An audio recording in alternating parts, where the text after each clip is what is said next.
আসসালামু আলাইকুম আপুরা। আজকে নিয়ে চলে এসেছি মটরের ঘুগনি। দেখো, আমি 500 গ্রাম মটর ভিজিয়ে দিয়েছিলাম, সেটা প্রেশার কুকারে দিয়ে জল দিয়ে সিদ্ধ করে নেব।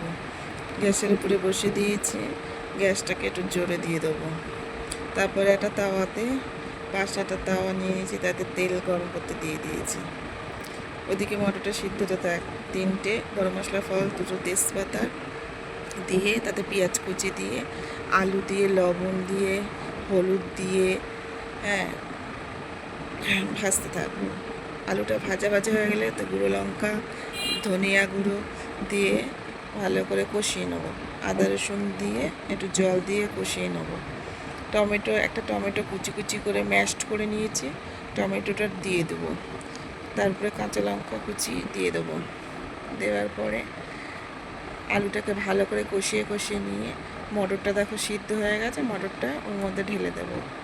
দিয়ে ভালো করে কষিয়ে নিয়ে জল দিয়ে দেবো। গরম জল দিতে হবে, ঠান্ডা জল দিলে মটরটা শক্ত হয়ে যাবে। দেখুন আমার ঘুগনি রেডি।